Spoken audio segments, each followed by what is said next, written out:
건축주의 철학과 개성을 닮은 집을 추구하는 목조주택 전문기업 꿈꾸는 목수가 정치카페를 후원합니다.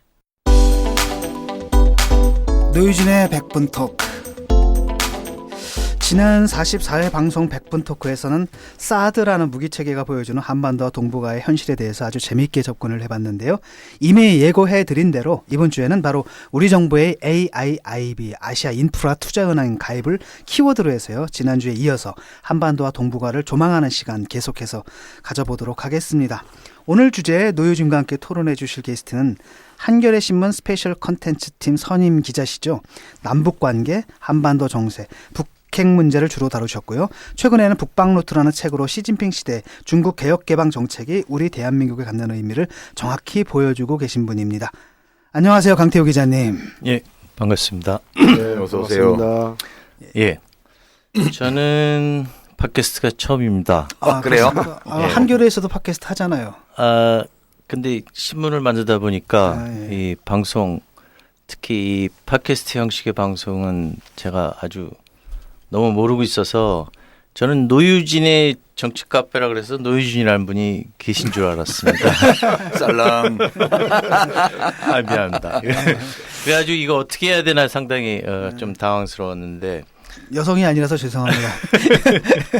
지난주에 김종대 펜스 21 플러스 편집장은 저도 잘 알고 사드 문제로 접근을 했고 이번에 아시아 인프라 투자은행 이 문제로 접근하는 것이 갖는 맥락에 대한 이해는 저도 있습니다만은 우리 김종대 편집장처럼 능수능란하게 잘할 수 있을지 모르겠습니다. 잘 부탁드리겠습니다. 근데 뭐 여기 지금 대학 동기 동창이 계세요? 이 중에? 우리 유시민 씨가 저 학교를 같이 다녔습니다만 길이 워낙 다른 바람에 네. 자주 뵙지는 못하고. 나는 학교를 오래 못 다녀가지고. 네. 어떻게 동기 동창이 되세요? 우리가 이제 서울대 경제학과 동기인데. 동기이세요? 네, 동기인데 네. 이제 내가 3학년 돼서 우리 2학년 때 과가 정해져서 3학년 5월 달에 내가 잡혀갔으니까 실제로는 1년 한 2개월 정도 학교과를 같이 다닌 셈이죠. 그것보다는 난 1학년 때 또 군대를 좀 가게 그래요? 된 바람에. 그랬구나. 엇갈려가지고. 복학생회 협의회 때 좀 만났었어요. 근데 얼굴은 좀 동안이시죠? 그러니까 저도 진 교수하고 난 동기라고. 저도 제 동기는 아닌데 뭐 이러고 있었습니다. 지금. 날 디스하는 거구나. 말하자. 그 외모 가지고 사람 디스하면 안 돼요. 디스한 거 누구는 아니에요? 뭐 노안 되고 싶어서 노안 되나? 아니 그게 아니라 강태호 기자님을 칭찬해드린 거지. 예, 고맙습니다. 유시민 전 의원님을 비하한 게 아닌데. 그럼 요즘 이명박 대통령을 칭찬하면 간접적으로 박근혜 대통령 디스가 된다는 거 몰라요? 그 자격지심이 좀 강하신 것 같아요. 자기 외모에 그렇게 대해서. 되는 거예요? 그럼요. 함부로 칭찬하면 안 돼요. 이명박 대통령. 박근혜 대통령이 기분 나빠하실지 몰라요. 아무튼 저는 우리 유 작가의 팬입니다. 예. 우리 신문에서도 좀 우리 정치부 기자들한테 얘기를 들어보면 그렇게 좋은 평가를 안 하는데 그때마다 제가 좀 기분이 많이 나빴었습니다. 싸가지 뭐 이래가지고. 아니 뭐 나야 신문 기자분들이 좋은 평가를 안 하는 건 한겨레 신문만 그런 게 아니고 도하 모든 신문이 다 그랬어요. 아니야. 얼마 전에 보니까 며칠 전에 보니까 유시민이 옳았다라는 제아의 기사가 나오더라고요. 한국일보인가요? 어딘가에. 맞아요. 한국일보. 네, 거기에 이제 복지 공무원 연금 개혁과 관련해서 뭐 사상 최고의 복지부 장관이라 이런 쓸데없는 소리도 하고 그러대. 근데 그거는 그런 거예요. 그 똑같은 대상을 놓고도 자기 필요라든가 자기 시각에 따라서 어떤 사람은 욕하고 어떤 사람은 잘했다 그러고 뭐 똑같은 일 가지고 그러는 거예요. 그 사람들 문제지 내 문제는 아니니까 뭐. 어쨌든 뭐 유시민 전 장관의 재평가. 역사적 재평가를 하는 기사였습니다. 아주 인상적으로 읽었습니다. 그래요? 네. 한번 읽어보시죠. 아니 그게 이제 내를 욕하는 기사가 다 진실은 아닌 것처럼 나를 칭찬하는 기사도 다 진실이라고 보면 안 돼요. 네. 예. 또 웬 또 이렇게 겸손을.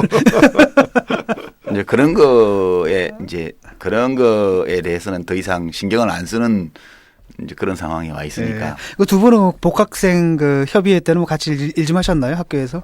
아니지. 따로 여기는 모셨나요? 좀 높은 분이었고 그냥 나는 회원이었고. 나는 대의원대 의장이었잖아. 나는 이제 잡혀가는 사람이고. 그렇지. 잡혀갈 때 박수 치는. 잡혀갈 때 안타까워하면서 울분을 터뜨리면서 술을 마시고 이러는. 예. 저도 후자였습니다. 예, 바로 이제 토크로 들어갈까요? 요즘 사드 연관 검색어가 AIB예요. 참 근데 발음하기 힘들어요. 많은 기사들이 이제 두 가지 이슈를 같은 지면에서 분석하고 있는데요. 여기서부터 이제 얘기를 풀어가 볼까 합니다. AIIB 뭡니까? 아시안 뭐의 약자죠? 인프라 인베스트먼트 뱅크. 뱅크. 예, 뭐 요새 하도 많이 나오기 때문에 많은 분들이 아시라고 생각하고 그 내용보다는 우리가 여기 가입하느냐 안 하느냐 문제 예. 그리고 사드 배치 문제하고 연결시켜서 우리 외교의 방향을 중국과의 협력을 중시하는 쪽으로 가느냐 뭐 이런 양자 선택적인 문제로 조금 바라본 측면이 있습니다만 이 아시아인프라투자은행에 우리가 가입하느냐 안 하느냐는 그런 외교적인 문제보다는 오늘 많은 얘기 중에 여기 제가 초청받아서 말씀드리려고 하는 부분들은 이 중국이 만들어가는 어떤 질서라 그럴까요? 예. 그런 관점에서 전 좀 말씀드리고 싶고 그리고 아시아인프라투자은행이 만들어진 것 자체가 미국 주도의 질서와는 다른 어떤 새로운 질서를 또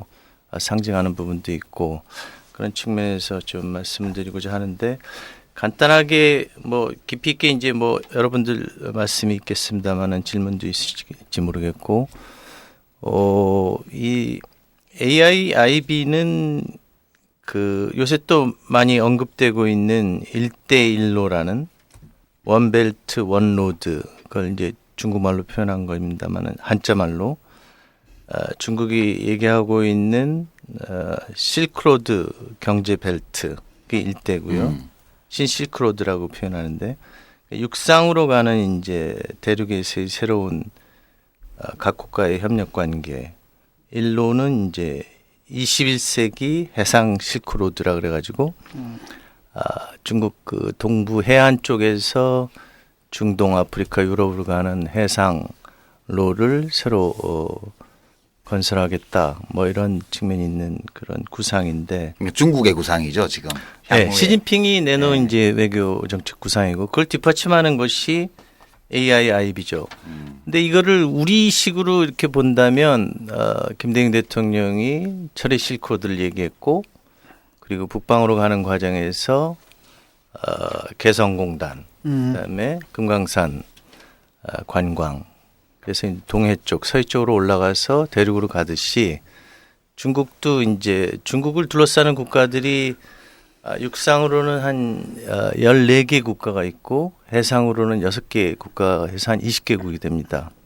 이들 국가들과의 협력 관계를 만들어가는 구상이라고 할 수 있죠. 우리가 지금 북방 루트라는 책에 결국 시진핑의 중국 경영 전략 또는 이제 중국 정부가 취할 국제적인 국제사회에 대한 대응 전략, 뭐 경제 발전 전략 이런 게 다 이제 두루 섭렵한 책인데. 예. 그 북방 루트에서 우리 강태호 기자가 설정했던 시진핑이 이끄는 중국 정부의 기본 노선. 네. 그 중에 한 축으로 지금 AIIB를 만드는 거다. 지금 그렇게 이해하면 되는 건가요? 그러니까 경제적으로 그런 외교를 뒷받침하기 위한 시스템이 필요하지 않겠어요? 미국이 주도하는 질서에 있어 세계은행이 있고 또 아시아적 ADB가 있고 그다음에 달러 체제라는 이런 측면들이 있고 또 군사적인 측면이 있는데 미국의 경우에는 전 세계를 대상으로 해서 해양이라는 질서에 의한 관계들이 형성이 더 많은 측면을 차지하고 있다고 본다면 중국은 대륙 국가이기 때문에 중국이 설정하고 있는 자기 발전 전략의 과정 속에서 우리가 흔히 이제 점선면이라고 얘기하지 않습니까? 그래서 1대1로라고 했을 때는 그런 점선면으로 확대되는 과정에 있어서의 더 외연을 확대해 나가는 과정. 그래서 블록이라는 표현도 하고 있는데 주변 국가와의 관계로까지 확대해 나가는 과정. 초기에는 이제 경제 특구로 뭐 선전이라든지 셔먼이라든지 4대 특구에서 중심이 돼서 이제 동부 연안지대로 그다음에 이제 서부 대개발 뭐 우리가 예전에 동북 진흥계획으로 초창기에 표현되었던 거 그리고 그 뒤에는 이제 창지투로 표현되는 동북 지역에 있어서의 해양으로 진출이라든지 이런 중국의 균형 발전 전략이 확대되는 과정에서 중앙아시아 또는 이제 베트남, 동남아 국가들, 그다음에 미얀마, 뭐 파키스탄 이런 지역들까지 포함해서 몽골도 물론 포함합니다만은 그런 지역으로까지 이제 확산되는 과정으로서의 1대1로라는 어떤 구상으로 그것을 외교 정책의 방향으로까지 이제 내세웠는데 저는 그런 경제적 측면뿐만 아니라 이러한 것이 중국이 그 미국에 대해서 신형 대국 관계를 얘기했어요. 언론의 표현은 이제 G2였고 중국은 신형 대국 관계라고 표현했는데 신형 대국 관계와 대비되는 측면에서 중국 주변 국가의 관계로서의 신형 국제 관계 이런 측면들이 여기 좀 같이 연계돼 있다라고 보고 있습니다. 네, 잠깐만요. AIIB가 네. 은행인데 구체적으로 어떤 일을 하는 겁니까? 그럼?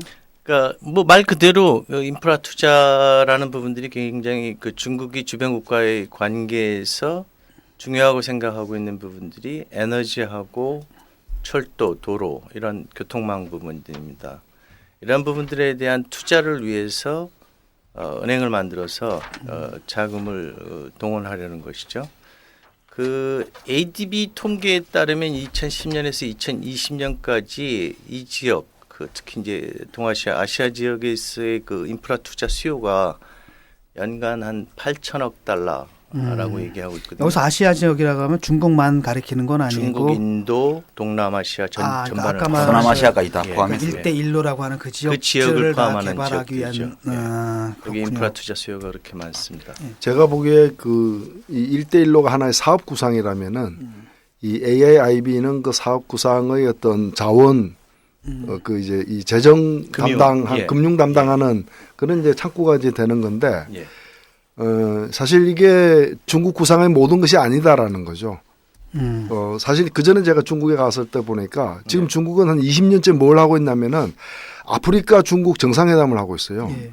베이징에서 모든 아프리카 국가 정상을 다 불러다가 중국과 모든 아프리카 전 아프리카 국가들 간에 정상회담을 하는데 이게 제가 볼 때 일종의 마샬 플랜 비슷한 거예요. 예, 실제로 아프리카 가니까 다 중국 사람들이 와서 그 건물 예, 짓고 그러니까 도로 짓고 있더라고요. 근데 그걸 정상들을 다 베이징에 불러서 회의할 만큼 이게 지금 20년이나 된 역사를 갖고 있는 계속 하고 있는 건데 이런 굵직굵직한 구상들이 있는 거예요. 일종의 뭐 마샬 플랜의 중국판이라고도 볼 수 있는 예. 건데 예. 그런 이거 표현. 이제 2차 세계대전 이후에 이제 미국이 유럽을 그 지원하면서 소련을 방어했듯이 그런 것을 이제 1대1로를 하는데 이게 사실 잘 맞아떨어지고 있는 게 지금 중국이 보면은 중국 안에서 가장 큰 부음은 지금 서부 지역 개발이거든. 예. 막대한 이제 에너지와 있는 걸 지금 그래서 고속철도도 이제 그 서부 지역까지 다 끝까지 간 거고 서부 지역 개발하는 자기 필요성과 그 서부 지역이 중국의 변방이 아니라 1대1로에 있어서는 아주 요충지 중간역이 기착지가 되잖아요.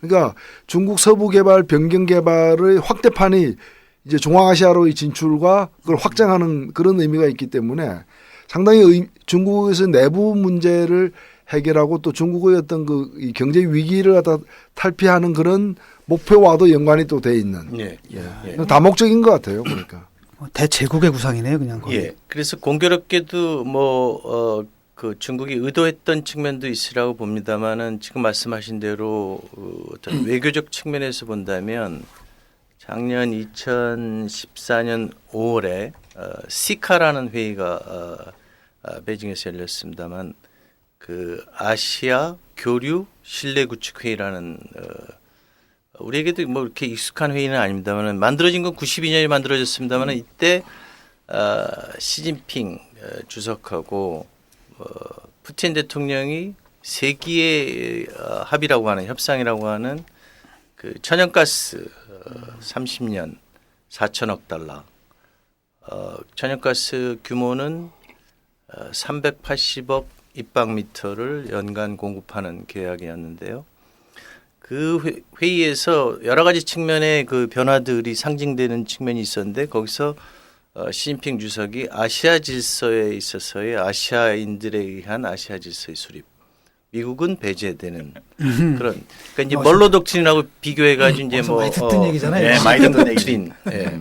미국을 배제하는 그 아시아인들에 의한 아시아 질서를 얘기했습니다. 대동아 공영권. 마침 그때 이제 그 우크라이나 사태로 인해서 미국하고 러시아가 대립하는 측면이 있었고 또 러시아하고 이제 중국이 그걸로 인해서 더 결합되는 그런 측면이 있는 데다가 미국을 이제 배제하는 선언을 했기 때문에 그리고 그때부터 이제 계속 진행된 그 중국의 외교라는 것이 전부 이런 1대1로와 AIIB를 창설하는 과정으로서의 외교들이 진행됐었고 그 2014년 7월에 한국 방문도 이제 그런 맥락에서 동시에 진행됐던 거라고 볼 수 있습니다. 네, 지금 보면은 그러니까 한편으로는 국제부흥개발은행 IBRD가 있고요, 미국 주도하는. 그다음에 이제 ADB 아시아 개발은행, 미국과 일본이 주도하는 이게 있다면 여기에 이제 AIB가 들어오는 거죠, 중국이 주도하는. 근데 그 갈등이 좀 있지 않습니까? 네. 지금 근데 뭐 일각에서는 그런 얘기도 있더라고요. 미국과 일본에서 뭔가 좀 실수를 했다. 네. 그냥 별것 아닌 줄 알고 넘어가려고 했는데 보니까 까고 보니까 참여하는 나라들도 엄청나게 많고 뭐 이래가지고 어떤 전략적 실수를 했다 이런 얘기도 나오던데 어떻게 그 갈등 관계를 좀 설명을 해주십시오. 그 전에 보충해서 같이 좀 얘기해 주시면 좋겠는데 이제 우리나라의 그 경제 개발의 역사를 보면 우리가 IBRD 그러니까 세계은행에서도 돈을 갖다 썼고 그다음에 ADB 아시아 개발은행에서도 돈을 갖다 썼어요. 그런데 이 AIIB는 이 IBRD나 ADB하고 달리 기관 이름 자체에 인프라가 들어 있어요. 그러니까 이거는 자금을 융자해 주거나 이렇게 해줄 때 조건이 붙는다는 얘기겠죠. 아마 용도에 그런 면에서 이제 ADB나 IBRD하고 차이가 좀 있지 않을까 하는 추측을 할 수 있을 것 같고요. 잘 모르는 상태에서도. 그다음에 또 한 측면은 한국이 동아시아 국가인데 한국이 한참 이 세계은행이나 이 아시아개발은행 차관 받아가지고 할 때는 중국이 이제 마오쩌둥이 살아있을 무렵이고 뭐 대약진 운동하고 뭐 문화혁명하고 이럴 때였고 지금 와서 그러면 이 ADB나 IBRD로 만족을 못하고 중국 주도로 미국, 일본이 배제된 이 기관을 이제 창설한다는 거는 결국은 이 전체 아시아 지역에서 이제 주로 금융이나 재정 조달과 관련되어 있는 일종의 헤게모니, 패권 이런 것들을 중국이 우리가 행사하겠다라고 노골적으로 지금 선언하고 나오는 거냐 이게. 그럼 앞으로 아시아, 동아시아뿐만 아니라 아시아 전체의 금융 질서가 중국 중심으로 재편되는 거냐 이런 의문이 또 나오더라고요. 그래서 이게 그 은행은 은행인데 그 기능에 있어서 그 전에 있던 다른 국제 기구들하고 차이가 확실한 게 뭔지. 그다음에 이제 이것이 또한 아시아에서 금융 중심이 중국으로 확실히 가는 것을 예고하는 건지 그 정도 영향이 큰 건지 그게 되게 궁금해요. 저도 질문을 얹혀서 비슷하니까 질문을 얹혀서 하면은 그 이게 지금 참가한 나라들 보면은 그 거의 구대륙이 망라된 그 일본은 빠졌지만 일본 대륙이 아니니까 이제 빼고 근데 신대륙에서 보면 브라질하고 호주만 들어가 있어요. 그럼 이제 근데 굉장히 많은 나라들이 모였다고 볼 수 있는데 이게 그 요인이 몰려든 요인이 제가 볼 땐 정치적인 것이라기보다는 이 사업 자체가 좀 매력적인. 그러니까 인프라 투자니까 그 인프라 투자의 사업이 발흥할 어떤 가능성이 크고 그게 투자하는 것이 나름대로 의미가 있겠다. 또 유럽도 보면 나름대로 자기 나라 그 경제 이런 거 또는 뭐 프랑스는 떼제베를 어떻게 보낼까 뭐 이런 여러 가지 이제 욕구들이 있을 터인데 이런 것들이 그 이게 여기에 많이 모이게 된 게 아닌가. 그런데 제가 제일 궁금한 게 이 인프라의 가장 큰 비중을 차지하는 게 결국 이 AIIB가 투자를 하게 될 그 인프라 사업이 주로 중국과 연관된 게 더 많은 거 아닌가. 또 굉장히 중국이 비중이 그 투자 대상으로서의 그 비중이 중국이 크지 않을까라고 보여지는데 어떻습니까? 그게? 그 뭐 여러 가지 질문이 있으셨는데 제가 금융 전문가는 사실 아닙니다. 그래서 그 중국이 AIIB를 그런 이름, 그러니까 인프라 투자라는 은행을 만들 필요성이 있는 것은 중국이 내재적인 측면에서의 필요성들이 있다고 보고요. 그다음에 기존의 ADB라는 은행이 있는데 이게 포괄적으로 이제 개발은행인데 똑같은 은행을 만든다고 했을 때 갖는 그런 충돌 그리고 문제 이런 것들이 있기 때문에 그런 여러 가지 측면들이 전 고려됐으리라고 보고 있고요.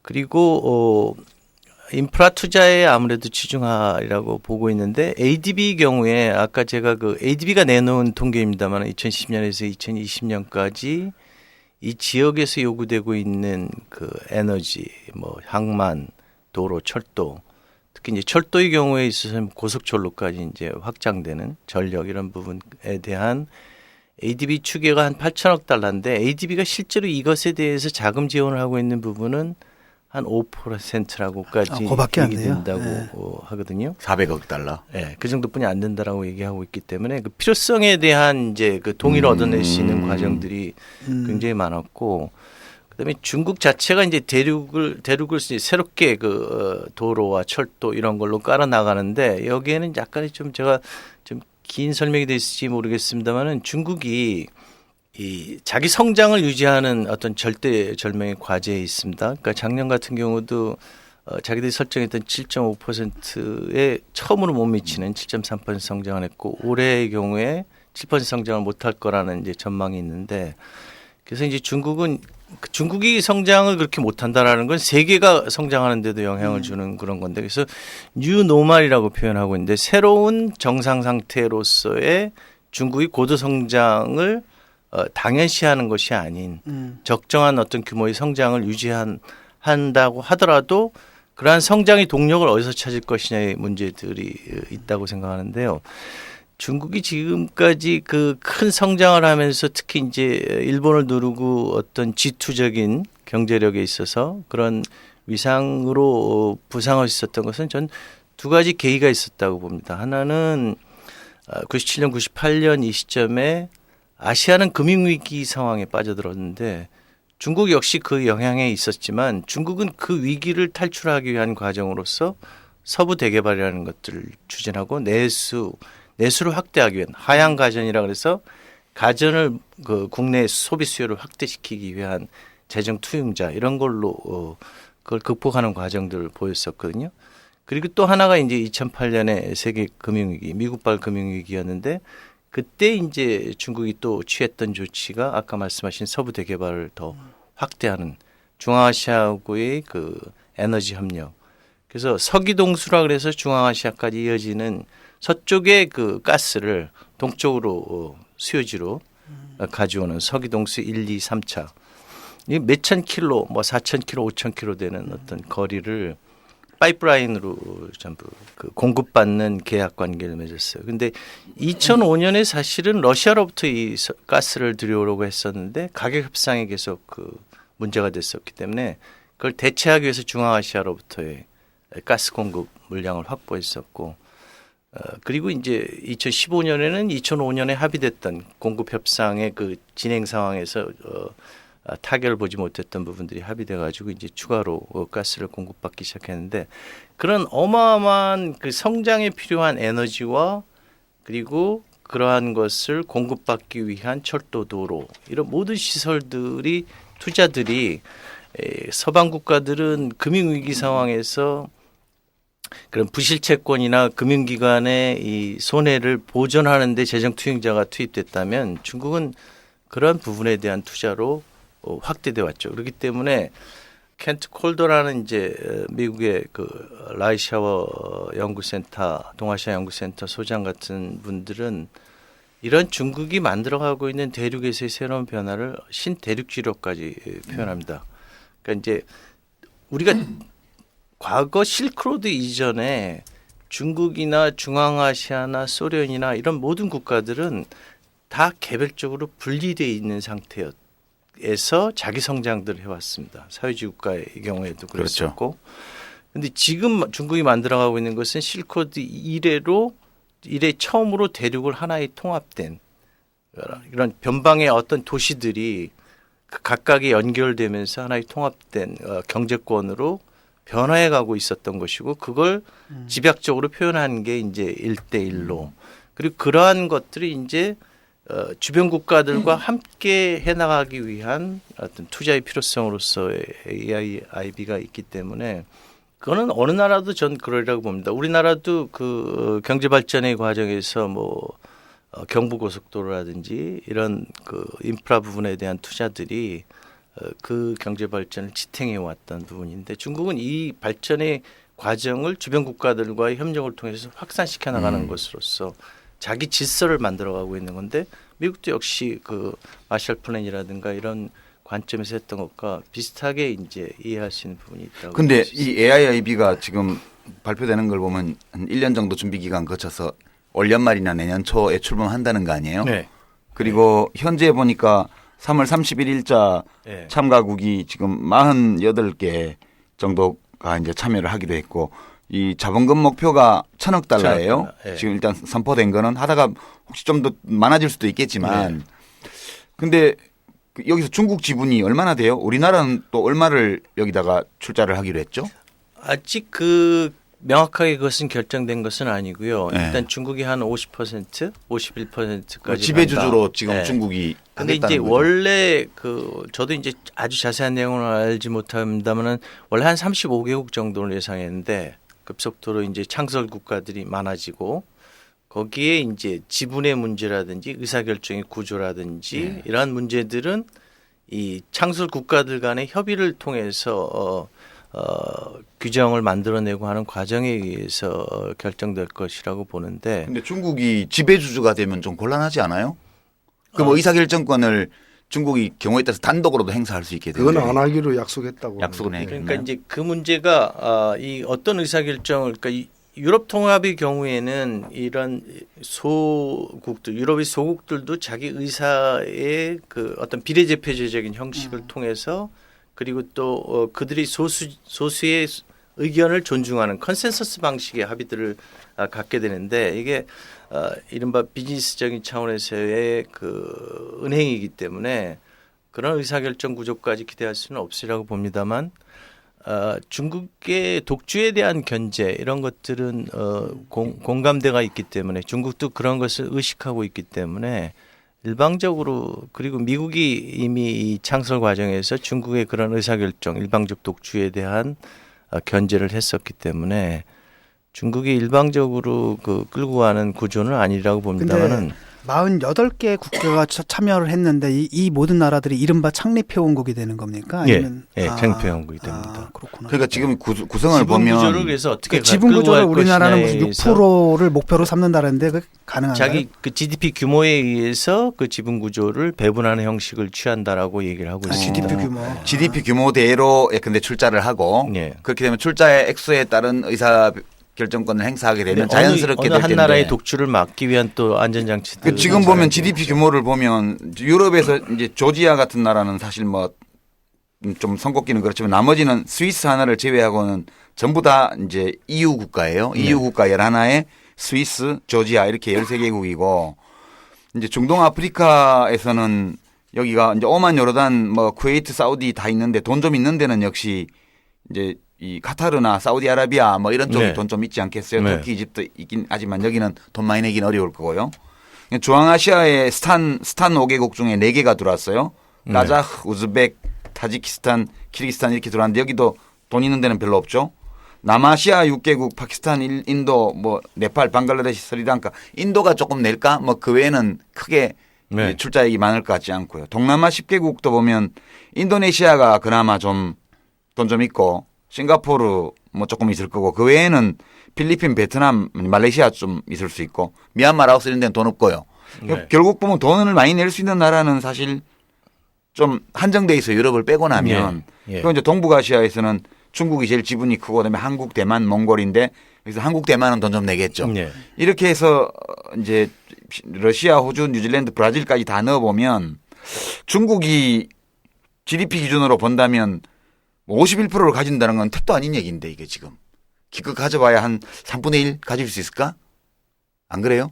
근데 이 외환보유고로 본다면 중국이 4조 달러 정도를 가지고 외환보유고 있는데 기준으로 보면 그 지금 어떤 형식으로 어떻게 결정될지에 대한 얘기들이 자세하게 나와 있는 것은 아니고요. 그러니까 근데 이제 우리나라 신문에 왜 한국이 뭐 좀 더 일찍 결정했으면 2대 주주가 될 수 있었는데 기회를 놓쳤다 이런 보도 나온 건 뭐예요 그럼?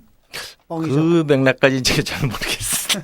저 보면서 야 이거 벌써 뭐 안에서 지분 구조에 관한 논의가 벌써 다 됐나 싶어서 제가 여쭤본 거거든요. 우리도 외환보유고에 있어서는 상당한 수준에 있고 우리 지금 그만한 3천억 달러 능력을 되나? 가지고 있으니까 3천억 달러 정도 되나? 특히 이제 최근에 와서는 계속 경상수지 흑자 구조가 굉장히 많이 정착돼 있으니까 일본을 제외하고 이 아시아에서는 한국, 대만, 그렇죠. 여기가 이제 근데 그게 참가 일정이 빨랐으면은 두 번째 지분 국가가 되는데 그걸 놓쳐서 밀렸다라고 보이지는 않고요. 그렇죠. 그거 좀 이상한 오히려 우리가 이제 초기에 참갈까 말까 할 때는 유럽의 대거 참여가 예상되지 않았던 상황이었기 때문에 그런 그 당시 예상 범위에서는 우리가 두 번째가 되지 않을까, 일본이 안 들어올 거니까 그렇게 봤던 게 나중에 유럽이 들어오면서 우리가 순서가 이제 5위, 6위로 밀린 그런 상황인 거죠.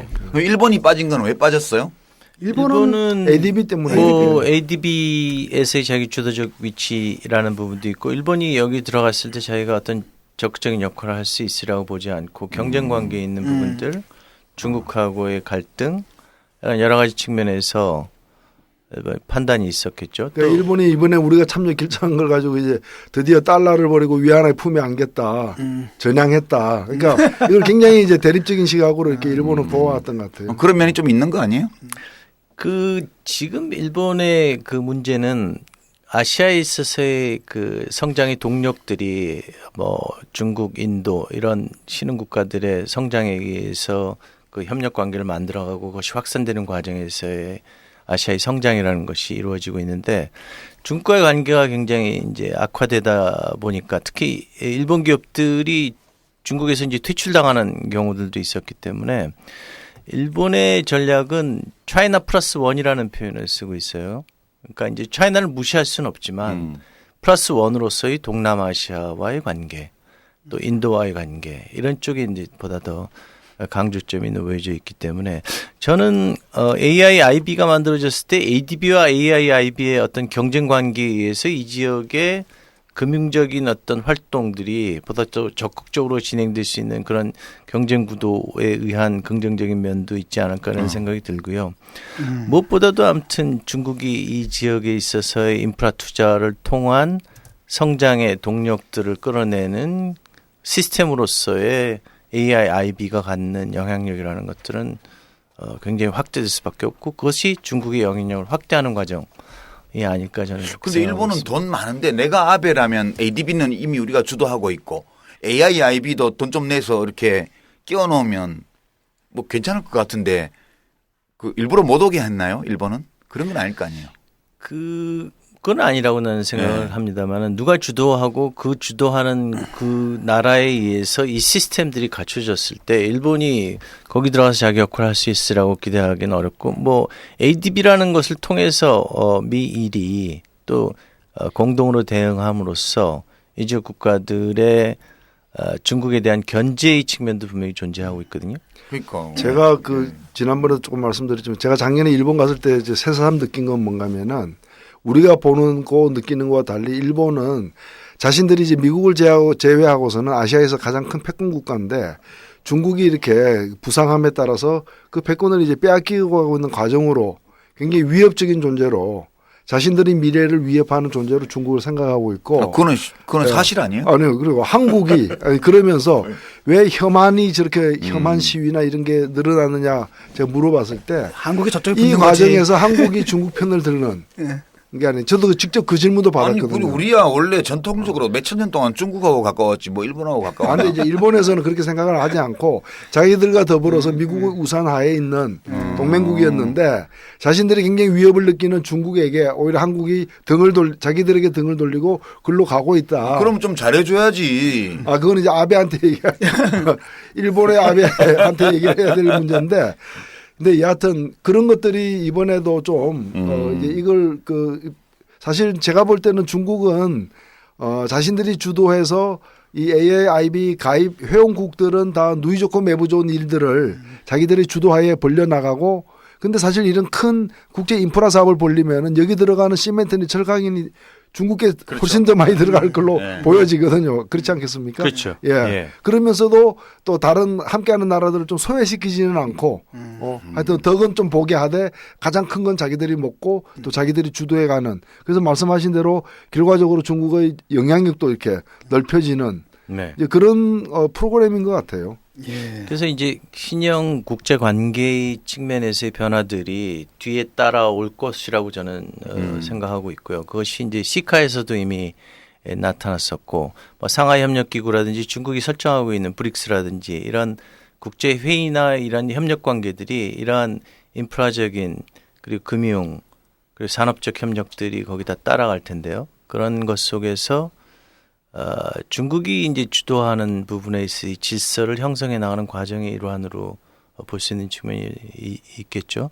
근데 중국과 이제 주변 국가들의 관계를 보면 이게 굉장히 불편한 관계들이 굉장히 많습니다. 베트남하고도 안 좋고 필리핀하고도 안 좋고. 또 몽골에 가서 제가 느꼈던 거는 우리가 일본에 대해서 갖는 감정의 한 10배 정도로 중국에 대해서 굉장히 그 적대적인 감정들이 있고, 서부대 개발에서도 중국이 이제 그런 측면이 있었습니다만은 신장 위구르, 티벳 이 지역에서의 분리 독립이라는 건 굉장히 심각한 문제였었는데, 중국은 이것을 경제 개발을 통해서 신장 위구르 이 지역에 가면 이제 한족의 비중이 굉장히 많이 커지고, 우리 동북 삼성의 조선족이 이제 조선족 자치주가 와야 된다라고 우리가 표현하는 그런 어떤 변화들이 있듯이 이 지역 전체가 이제 그 변화해가는, 그러니까 정치적인 동기들과 이런 부분들이 있지만, 그리고 그러한 영향력 속에 협력이라는 부분들이 있지만 동시에 중국에 대한 견제, 특히 중앙아시아에 있어서의 중국의 영향력 확대에 대한 러시아의 견제가 있고, 또 이제 북한에 대해서도 마찬가지죠. 낮은 선봉에서 나타나고 있듯이 중국이 낮은 선봉에 있을 항만 사용권 이런 걸 견제하기 위해서 또 북중 관계가 이제 좀 악화된 측면이 있는데, 거기에 이제 러시아하고 협력 관계, 몽골도 마찬가지입니다. 몽골은 전통적으로 러시아하고 협력 관계가 굉장히 강력했는데, 중국이 이제 몽골로의 자원 개발이라는 부분에서는 뭐 절대적인 영향력을 행사하고 있기 때문에 러시아가 또 이제 몽골과 협력 관계를 더 강화하면서 견제하는 이런, 뭐 동남아시아에서도 마찬가지 측면이 있습니다.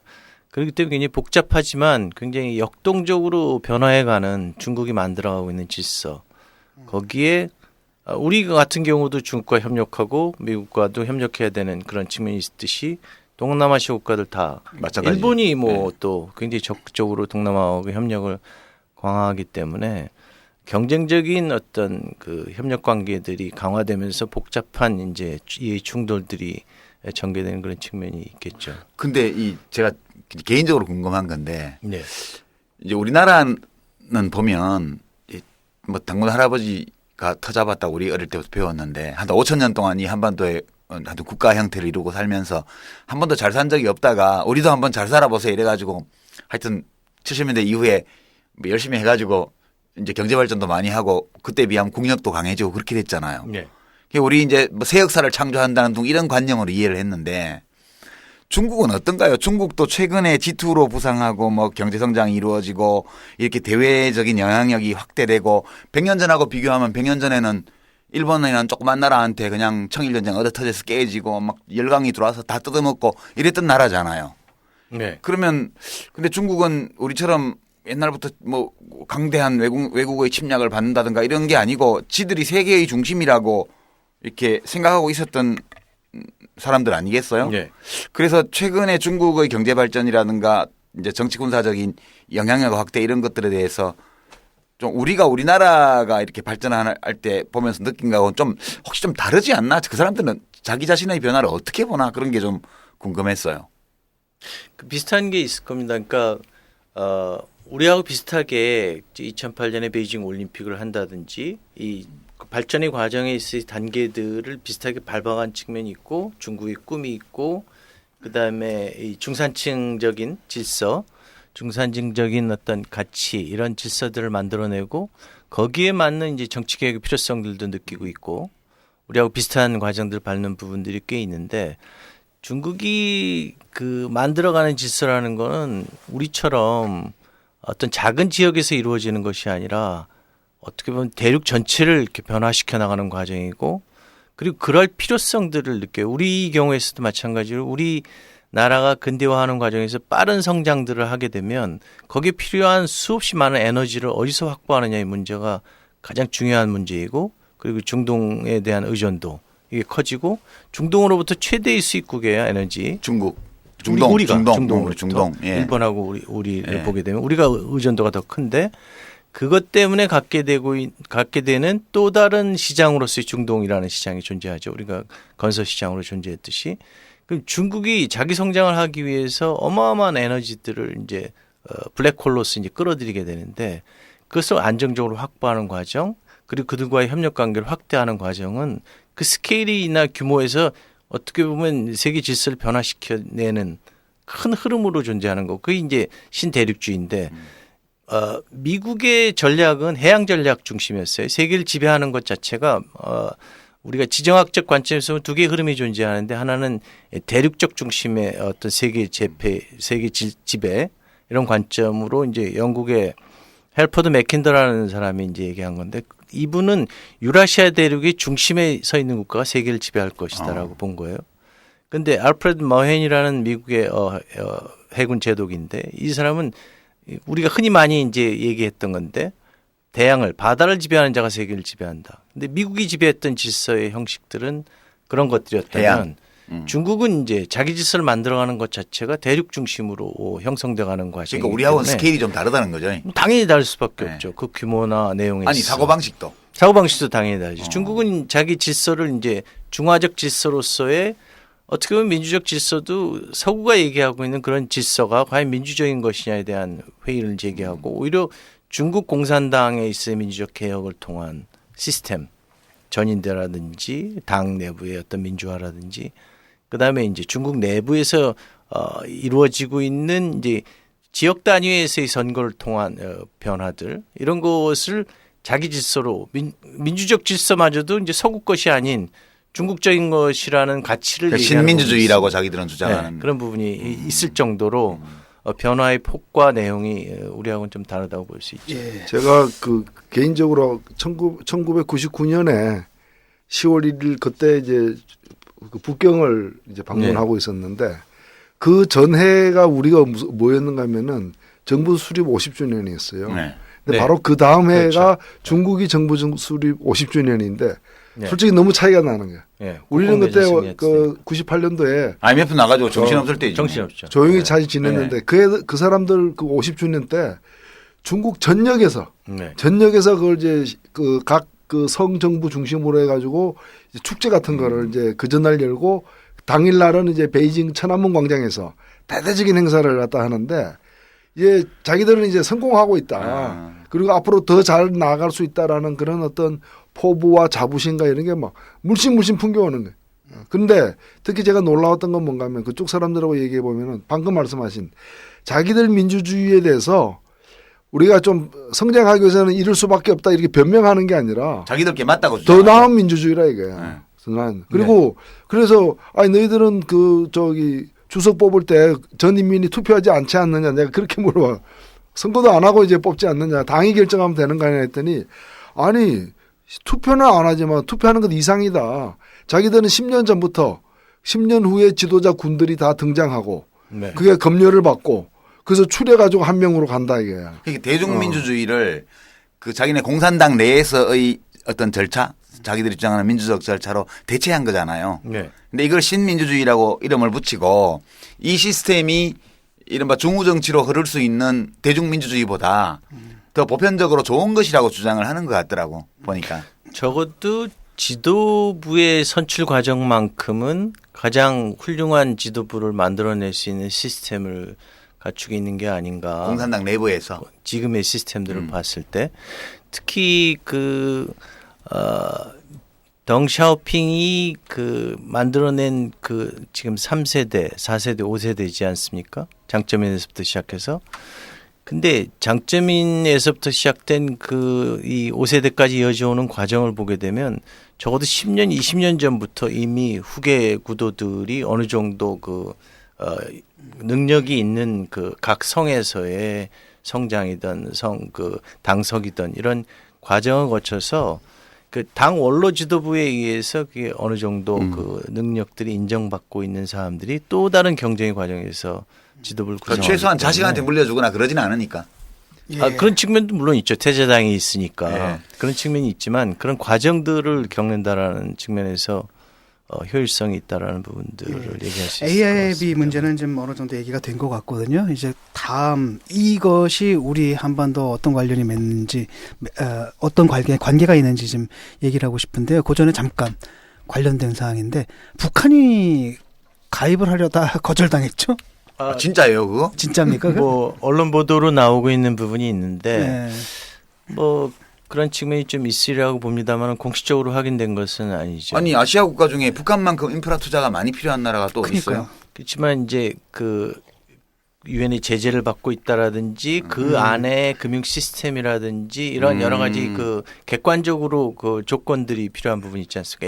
ADB 가입이 거부됐었기 때문에 니들은 그러니까 북한에. 자격이 안 된다. 네. 나는 그런 그러니까 조치들 객관적인 조치들이 문제들이 조건이 있어서. 제시됐을 수 있죠. 네. 그러니까 이제 유보시키면서 이런 걸 갖추면 된다는 식으로 해서 뭐 그런 걸 그래서 그게 어느 정도 갖춰지면 물론입니다. 또 될 수도 있는 거고. 예. 예. 그리고 북한은 뭐 그다지 창설 회원국으로 가입해야 되느냐 그런 문제는 그 큰 의미는 있는 것이라고 보이지는 않고 창설 회원국 아니어도 북한에 투자는 할 수 있는 거니까. 그렇죠. 이 AIIB가. 예, 근데 그 1대1로를 보게 되면 참 재밌어요. 그 1벨트가 중국의 시안에서 출발해서 란저, 우르무치, 카자흐스탄, 키르기스탄, 우즈베키스탄 그래서 터키를 거쳐가지고 바로 이제 독일 쪽, 네. 유럽 쪽으로 쫙 연결되는 그 벨트가 하나 있고 네. 밑에 이제 실크로드죠. 네. 위안저우에서 광저우, 그 다음에 베트남을 한 바퀴 돌아가지고 말레이시아, 네. 인도 칼커타, 그래가지고 인도양 가로질러서 아프리카의 케냐. 네. 거기서 다시 북쪽으로 올라가서 수에즈 운하죠. 타고 나서 지중해로 가서 네. 그리스와 이탈리아의 베니스로 해서 또 유럽으로 근데 문제는 뭐냐면 우리랑 이게 연결을 되려면 이제 우리는 역시 이제 북한 문제가 걸려 있지 않습니까? 네. 근데 어쨌든 이 벨트든 이 로드든 간에 우리하고는 우리가 관계가 실어야 없네. 되잖아요. 우리하고는 선을 관계가 이어야 없네. 되는데 지금 선이 안 이어져 있단 말이죠. 진짜 우리는 여기 없네. 이게 그냥 우리가 어느 지점에서 어느 지점으로 간다 그랬을 때 네. 또는 그 국제 열차로서 우리가 TSR, TCR로 기차를 타고 가면 뭐 가령 서울에서 또는 부산에서 기차를 탔을 때 어느 노선으로 가게 되느냐라는 그런 점에서 본다면 뭐 이런 선의 개념으로 우리가 볼 수 있겠습니다만은 실질적으로 중국이 얘기하고 있는 이 일로의 부분에서는 아직은 항만으로 연결되는 그런 해상로 측면이 있고 일대라는 건 벨트 개념이거든요. 벨트. 그러니까 지역 회랑 개념이에요. 그러니까 중국 사람들은 이 회랑이라는 표현을 쓰고 있는데 그 광범위한 지역에 있어서의 다양한 어떤 협력 관계를 상징하는 것이지. 선을 그건 얘기하는 이제 선을 얘기하는 건 철도 아니다. 노선으로만 본다면 트랜스포테이션. 선으로 보겠습니다만은 그래서 벨트 개념으로 이미 그 육상 부분에 있어서는 그렇게 확대돼 있고요. 그래서 이제 그것도 철도만이 아니라 뭐 도로 그다음에 네. 가스 파이프라인, 전력망, 뭐 인터넷망까지 포함하는 그런 걸로 봐야 되기 때문에 큰 그림에 있을 공간과 면들이 이렇게 만들어가는 부분들이라고 봐야 되겠죠. 이게 벨트라는 건 네. 일종의 기다란 면이고 회랑 선이고. 이런 거니까. 그러니까 네. 1대1로에서 1대는 이제 우리가 보통 그 대라는 게 벨트를 벨트. 얘기하는 거니까 네. 그거는 이제 대륙으로 이렇게 이어지는 대륙 안에서 이어지는 이제 벨트 개념이고 일로는 항만을 매개로 해서 네. 아래쪽 해양로로 아직은 이어지는 로 이렇게 해서 전 개념이죠. 세계를 중국 중심으로 해가지고 자기들이 구상을 해보겠다 이런 건데 우리 경우는 뭐 그래도 중국하고 거래가 워낙 많으니까 지금. 근데 강태우 기자께서 쓴 책 제목이 북방 루트 아닙니까? 예. 그럼 우리도 나름대로 어떤 그 북방으로 향하는 예. 뭔가 루트를 찾아야 된다는 의미인 것 같은데. 루트는 있는데 루트가 지금 박혀 있는 거잖아요. 과동이 안 되는 거지. 북방 루트라고 했을 때 제가 얘기하고자 했던 것은 이 대륙에서의 이런 흐름들 물론 이제 우리가 이제 대륙과 연결돼 있죠. 북한하고의 그 미싱 링크가 있긴 하지만 그 단절 구간이 있긴 하지만 이 그 북방에서 이루어지고 있는 이 어떤 변화들을 상징하는 그 협력의 공간으로서의 의미들 이런 것들을 이제 많이 봤던 거고요. 그리고 그 중에 이제 창지투라는 그 북한도 스스로 어떤 특구적 개념 거기서도 점, 선, 면의 확대의 과정들을 보이거든요. 그러니까 낮은 선봉, 그다음에 황금평 이 특구를 설정해 놓고 특히 이제 북중 간의 협력 관계 속에서 또 이제 낮은 선봉 지역은 러시아하고도 협력까지 포함하는 것. 그리고 몽골도 이제 낮은 선봉 쪽으로 바다로의 출구를 확보하기 때문에 몽골하고 북한의 협력이라는 부분이 있는데 이런 그 어떤 점의 측면, 그다음에 그것이 면으로 확대되는 측면도 있고, 그다음에 경제 개발구를 또 설치해서 북한 역시 그 개발의 과정, 발전 전략의 과정은 중국과 유사한 형태로 가고 있는데, 그런 공간에 있어서 우리가 지금 동해선이라든지 경의선으로 연결되지 못한다면 동해를 통한 중국 쪽이 동해로 이제 출구를 향해서 나오는 동북 삼성이 예. 그런 부분하고 일본이 또 대륙으로 가야 될 부분들, 나진이 이제 일본의 전략적 그 거점이었는데 대륙 진출해서 그런 부분에서의 러시아와의 협력, 또 우리도 동해를 통한 주변 국가의 협력, 이런 환동해권에 있어서의 변화들, 그리고 이제 북극해 항로가 열리는 과정들, 이런 것 속에서 과거 우리가 동해는 변방의 바다로 봤는데, 그 변방은 굉장히 일본에서도 서해인데, 일본의 서해 보면 일본 서해안 지역은 별로 발달하지 못했어요. 역시 네. 변방이에요.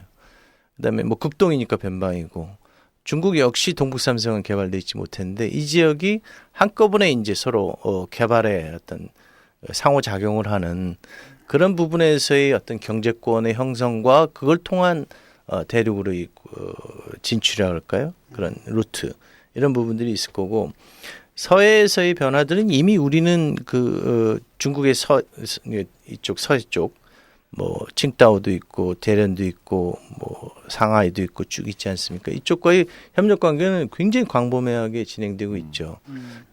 중국과 우리 그런 협력 관계가 없었다면 우리 지금과 같은 성장마저도 불가능했을 거라고 보여지는데, 3% 성장도 네. 안 됐을 근데 거다. 이제 동해 쪽에 그런 어떤 가능성들이 있다라는 부분들을 저는 이제 처음에 문제의식은 그렇게 가졌던 거고, 그 다음에 우리가 이제 중요하게 생각하는 것은 북한하고 중국이 어떤 협력 관계들을 만들어 가느냐는 우리에게 있어서 남북 관계를 규정하는 어떤 가장 근본적인 문제가 저는 되리라고 생각합니다. 공교롭게도 2009년에 중국이 이제 창지2를 통해서 동북 삼성에 대해서 어마어마한 투자를 하기 시작하는데, 그 바로 다음 해에 우리는 이제 천안함 사건으로 해서 의사조치로 남북 관계를 단절시켜 나가거든요. 예.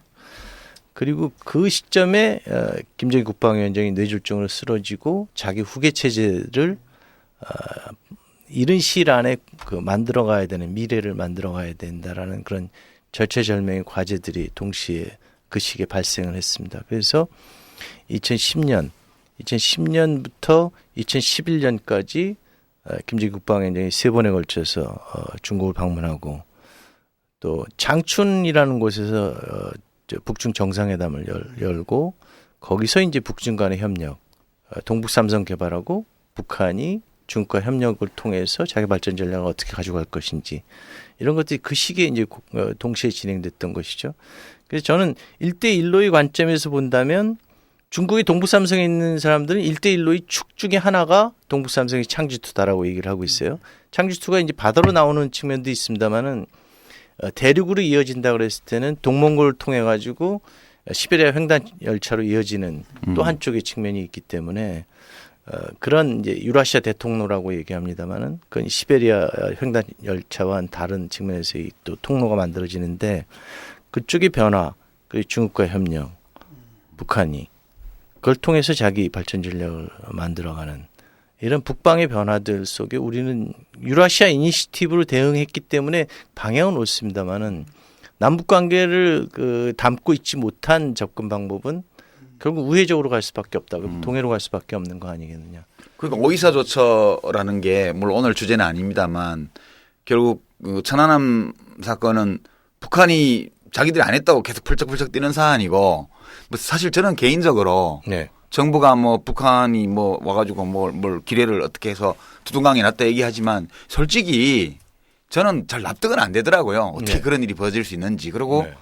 뭐 여러 가지 지금 그 조사위원이었던 신상철 씨 네. 그 재판 진행되는 내용들을 보면 그 항적 기록이라든가 이런 기본 사항조차 아직도 공개 안 하고 있잖아요. 않죠. 재판 법정에도 네. 제출을 안 하고. 네. 그러면 여기 지금 가려놓은 게 너무 많다는 얘기이기 때문에, 이런 얘기를 하면 너 이거 북한 소행하는 거 안 믿어? 너 정북이 이렇게 말할 게 아니고, 네. 정부가 지금이라도 자료를 내놔야 돼요. 지금 안 내놓으면 나중에라도 나올 거고. 네. 근데 하여튼 뭐 그거야 어찌되었던 오이사조처로 이걸 남북관계를 다 막아버려가지고 네. 결국은 이제 6.15 정상회담, 14 정상회담 등등 통해서 북한의 그 북부 지역의 히토류 개발이라든가 뭐 등등 뭐 철도 연결이며 육로며 이런 것들 인프라 투자며 했던 것들이 다 막혀버린 거 아니겠어요? 네. 그리고 지금 러시아하고 중국이 다리 만들고 뭐 철로 놓고 해가지고 지금 다 빨아가는 거 아니에요? 네. 그 이 상황에서 뭐 중국은 또 이렇게 1대1로 해서 세계 질서를 재편해 나가고 있고 우리는 남북 관계 다 막아놓고 이런 조건에서라면 이 대응이 안 되는 거 아니에요? 우리나라가 지금 중국의 이 전략에 맞춤 대응을 하기 어려운 거 아니냐고요. 그 관련해 가지고 이제 추가 질문인데요. 아까 환동해권 말씀하시지 않았습니까? 네. 그러니까 동해 쪽으로 우회하는 수밖에 없다라고 하는데 동해 쪽으로 우회한다는 게 보니까 뒤에 이제 나진항하고 블라디보스톡이 있어요. 네. 근데 남북 관계가 막히면 나진항도 이용 못하는 거 아닙니까? 지금 이 정부는 오이사 조치의 어떤 예외적인 것으로서 네. 유라시아 이니시티브라는 자기 정책 방향에 맞는 방향으로서 그것을 접근하고 있죠. 그러니까 약간 우회적인 접근이라고 저는 보여지는데, 근데 실질적으로 이제 우리가 나진항을 이용하고 그다음에 나진항에 나진항 개발에 참여하기 위해서 북한하고 러시아가 협력해서 만든 라선 컨트란스라는 회사에 지분을 투자하는 과정에서 제기되는 문제들이 있어요. 이게 오이사 조치에 의해서 북한에 대한 투자로 봐야 될 것이냐, 아니면 러시아에 대한 투자로 봐야 될 것이냐, 뭐 이런 문제에서 이 정부의 그 어떤 그 정책 결정이 어떤 명확한 가이드라인을 가지고 움직이는 게 아니라 이거는 민간 부분에 있을 투자로 본다라는 그런 견해도 있고 뭐 이래가지고 그 실질적인 진전이 이루어지고 있지 않고 있고요. 그러니까 자해라는 거예요. 제가 보기에는 오이사 조치라는 거는 우리 대한민국이 대한민국 경제를 해치고 있는 그런 거 아니에요? 그러니까 자기가 자기에 대한 경제 제재를 하는 네. 거죠. 유라시아 이니시어티브는 저는 그것을 우회하는 뭐 박근혜 정부가 뭐 갑자기 노무현 정부와 같은 생각을 가지고 오이사 조치 잘못됐다라고 얘기하긴 어렵지 어렵죠. 않겠습니까? 난 네. 기대할 수는 없다고 보는데 그렇기 때문에 유라시아 이니시어티브를 통해서 그것을 우회해서 접근하기 위한 그런 적극적인 조치들이 이루어져야 되는데 그것마저도 없기 때문에 석탄 한 번 실어오고 그냥 끝나는 수준의 내용이고. 유라시아 이니셔티브가 원래 이 북한을 배제한 또는 이제 북한과의 관계가 안 풀릴 때 그걸 우회하기 위한 그런 노선은 아니죠. 그건 아니죠. 오히려 당연히 아니죠. 유라시아 이니셔티브가 제대로 되려면은 남북 관계를 풀어야지. 북한이 참여를 해야 되고 제가 볼 때는 이 양머리를 내걸고 개고기 판다는 말이 있잖아요. 양두구이. 개고기도 못 팔아요 지금. 근데 지금 보면은 뭐 평화 한반도 신뢰 프로세스니 또는 무슨 동북아 뭐 경제 무슨 구상이니 이 유라시아 이니셔티브니 다 북한과의 관계 개선이 가장 전제죠, 전제. 첫 번째 단초란 예. 말이에요. 전제 조건인데 이걸 그 간판은 그렇게 걸어놓고 실제로는 남북 간에 지금 냉랭한 네. 이런 이제 무슨 전략적이 있는지 뭔지 말도 안 되는 그런 상황을 동시에 연출하고 있는 것 자체가 모순 아니냐. 예. 이런 상태에서 뭐가 되겠습니까? 예. 근데 이제 그 양두구육이라고 양을 내걸고 개고기라도 팔면 되는데. 그렇지. 개고기라도 팔면 다행이야. 그래서 저는 그런 측면에서 이제 유라시아 이니시티브의 긍정적인 면들을 좀 기대했었는데 그게 안 된다라는 거죠. 양머리 현실에 내걸고 있어서. 뭐 아무것도 못 팔아. 현실에서는 안 미꾸라지 된다는 팔고 거죠. 있나? 왜냐하면 너 왜 양 내걸고 개고기 파냐라고 눈을 부릅뜨고 이제 문제를 삼는 사람들이 있으니까 그렇지. 못하는 거죠. 그러니까 그런 방향으로 가야 된다는 인식들은 뭐 박근혜 대통령이 보였습니다만은 말과 실제와 다른 부분들의 문제들이 계속 있다고 보고요. 그 1대1로나 이런 변화들이라는 건 사실은 우리에게 있어서는 이 대륙과 연결됨으로써 우리 새로운 성장 동력을 찾느니 뭐 이런 얘기들이 있지 않습니까? 한국 경제가 어려운 상황이 있기 때문에 그거를 북한과의 관계에서 풀지 않고 해결할 수 있는 방법은 저도 없다라고 봅니다만 우리가 이 육로로만 접근하는 것은 아니기 때문에 특히 이제 환동에 있어서 협력이라는 것은 어차피 육로와 해양이라는 것들이 결합돼 있는 접근이고 이 정부가 서해에서의 NLL 문제라든지 그다음에 천안함 사건이라든지 이런 문제 때문에 이걸 난 극복할 수 있으리라고 생각은 안 되거든요. 그렇다면 동해에서의 협력만큼은 보다 적극적으로 특히 부산항이 가지고 있는 전략적인 그 항만으로서의 그 특히 환동해 북극해 이쪽 항만으로서의 그 위상이 있고 실제 동해 쪽에 있는 강원도라든지 포항이라든지 부산은 그런 전략을 가지고 자기 미래를 그렇게 청사진을 보여주고 있어요. 근데 그 중앙 정부가 아무도 받고 있지 않고 유라시아 이니셔티브라는 그런 방향에 있어서는 일치함에도 불구하고 실질적인 결과로서 나오는 것은 아무것도 없다는 거죠. 제가 그 삼국 경계 두만강 유역에 그 이제 러시아 북한 러시아 그 삼국 경계되는 예. 방천이라는 곳을 예. 가봤거든요. 혼춘 인근에. 예, 혼춘 인근에 가봤는데 거기 가서 새삼 느낀 게 뭔가 하면 과연 러시아와 북한이 중국은 지금 동해안으로 못 나가요, 사실은. 못 나가죠. 가다가 중간에 예. 막혀가지고. 예. 방천에서 막. 그걸 쉽게 나가게 해줄 것인가에 대해서 상당한 의문이 들더라고. 아주 큰 대가. 네. 자기들에게 상당한 뭐가 보장되지 않는 한 네. 그걸 공짜로 못 나가는 중국에게 네. 동해 물에 손을 담그게 만드는 일을 해줄까. 러시아조차도. 그래서 러시아가 우리하고의 어떤 그 북방 루트로서의 어떤 그 이 해양 어떤 노선을 갖다가 강화하고 확대하는 거는 있을 수 있는데 이 그 낮은 선봉을 기지로 해가지고 두만강 유역을 3국 내지 4국 어떤 이 경제 협력 지대로 만드는 것에 대해서는 복잡한 방정식이 개입되지 않을까 싶더라고요. 더더군다나 그 지금 북극해 얘기가 우리 강태호 기자 말씀에 몇 번 나왔는데 네. 지금은 이제 얼음이 있어가지고 네. 이제 못 다니고 배가 네. 그리고 그것 때문에 러시아가 전통적으로 이제 부동항 얼지 않는 항구를 겨울에 안 오는 항구를 얻으려고 계속 남진을 했다는 거 아니에요. 몇 세기에 걸쳐서. 네. 근데 온난화 때문에 지구 온난화 때문에 북극해 비가 녹아가지고 앞으로 북극해 해상로가 생기게 되면 유럽으로 건너가는 게 순식간이라는 거예요. 걸로 가면은 그렇게 되면 우리 동해안이 적어도 항만 물류에 관한 지금까지 이 온난화 이전과는 완전 다른 위상을 가지게 되기 때문에 쭉 이제 그 낮은 선봉 그쪽 근처에 지금 두만강 끝에 이렇게 막혀 있는 중국의 해양으로 못 나간 그 대목을 러시아가 내줄 리가 없죠. 그냥은. 그렇죠. 예, 그 점에서 보면 우리 동해가 지금 중국하고 무역이 커지면서 서해안 시대라고 얘기를 하지만 길게 저 지구학적인 그런 기상 변화나 이런 걸 고려하면 항만 물류는 동해 쪽이 굉장히 중요한데 네. 그거 역시도 북한과의 협력이 잘 돼야 그게 그렇죠. 안 그러면 둘러와야 되니까. 예. 예.